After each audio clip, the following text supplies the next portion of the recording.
అయ్యప్ప నిన్ను పిలిచి కలవకుండా ఉండనైతి తల్లిదండ్రి నిడిచొస్తి ఆగకుండా అడుగులేస్తి అయ్యప్ప నిన్ను పిలిచి కలవకుండా ఉండనైతి తల్లిదండ్రి నిడిచొస్తి నా ప్రాణమైతివి నా దైవమైతివి నా గుండె దీపమై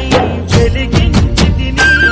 మరు జన్మ లేకపోయినా గండాలు ఎదురు అయినా వెనకడుగు వేయనయ్యా నేనేమైపోయినా ఎంత దూరమో